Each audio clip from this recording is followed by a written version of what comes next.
What up, what up, what up? Hey everybody, we are making a quick trip out. I've got a Wyoming doe antelope license and it is the last day. It is almost 1 o'clock. And I have to go pick my kids up at 2:45 from the preschool that they're in. And we're kind of just making a bomber trip. Thankfully, the area I have the tag for is about, well, it starts about 3/4 of a mile from my house. So, as the crow flies. So I'm not terrible far away. We're gonna see if we can make a mad dash out of it and get one down, then turn around and take it to the processors tonight after I pick the kids up. Life goals and all that. So we are hot to trot down the middle of the road here and we'll see how it goes. Wish me luck. Maybe we can get a slick head on the ground.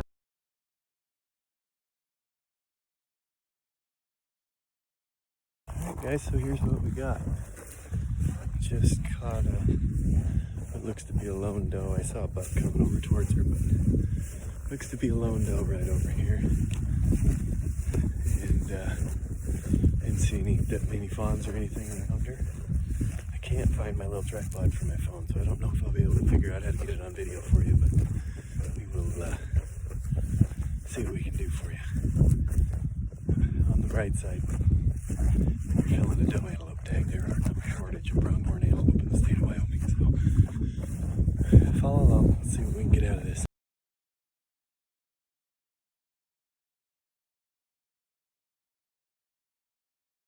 So I don't have video of him. He's on the other side of this hill from me, but I was making a stock on some antelope. Again, it's like I said, it's closing day, so there's probably a pretty good rush of people out here, but I happened to see a game and fish guy come cruising by, and he saw my pickup parked and comes screaming over there.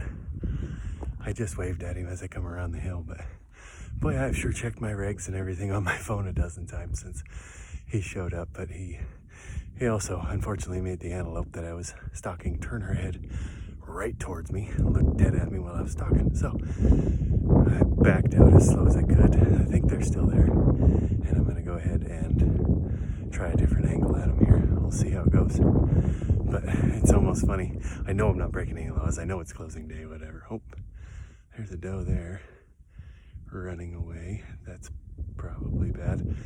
Anyway, check and double check and then get nervous when the cops show up. Love what they do, but man, do they make me nervous sometimes.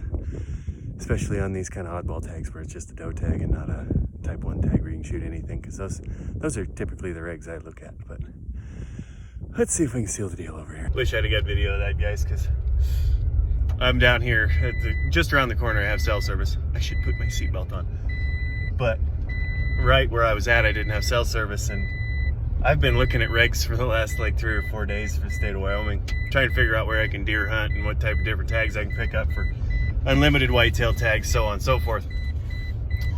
And I couldn't remember. I've drawn this tag I don't know how many times, but I've always hunted at a friend's house out here on private land and never worried about it. But thankfully, this antelope that I was on, which is right here next to me, she's still laying there with about a half dozen more of them that I didn't see. But we were conversing with Levi, the game warden. Pretty cool dude, seemed like. But I'm short on time and he's got other people to go chase down, so I realized that I wasn't sure whether my tag was for private land only or not. And Wyoming antelope doe type 7 tag is definitely, especially in this area, only for private land.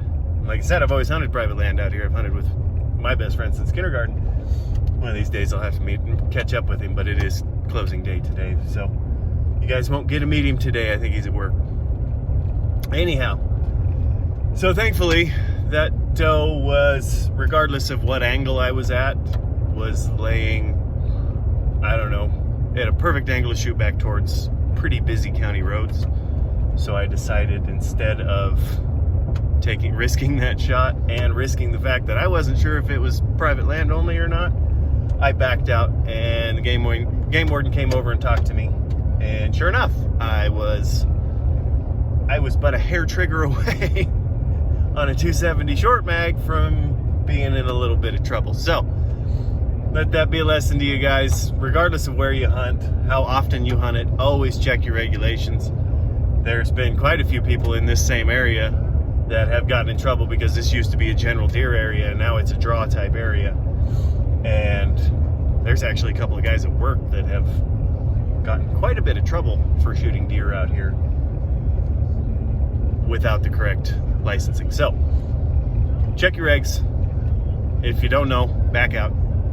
And I'm gonna see if I can't make a 20-minute trip into my buddy's place back in here and lay one down and then haul that back out. I don't think it's gonna happen, but we'll see. We'll see. All right, so today just got a little bit more entertaining. Talking to Dan, my good buddy that lives back in here, and he actually has buck tag still for antelope, and he managed to draw the deer tag out here and never told me about it. And I've still got a doe tag, and we've got tonight to fill them all. So, could be kind of a western evening. I've got to go pick the kids up in 45 minutes, pick up some road snacks, some road sodies, if you will, because he needs some for the house. And, you know, I don't know that I'll drink tonight because I'll have the kids with me, but we're going to go ahead and go lay waste to some animals, I guess. Well, I don't doubt that we'll be able to get some antelope down, but it's gonna be kind of a cram and jam evening for see if we can find us a quality mule deer. I really wish he would have told me because there are some monsters out there. I don't think we're gonna have time to get to them. I quit watching them earlier this year because I didn't draw the tag, so I don't know where they're at anymore. Anyway, should be a good evening. I gotta run back to town. We'll see you guys in a couple hours when I pick Dan up and have all the curtain climbers running around in the truck and so on and so forth. So, until then, road tripping.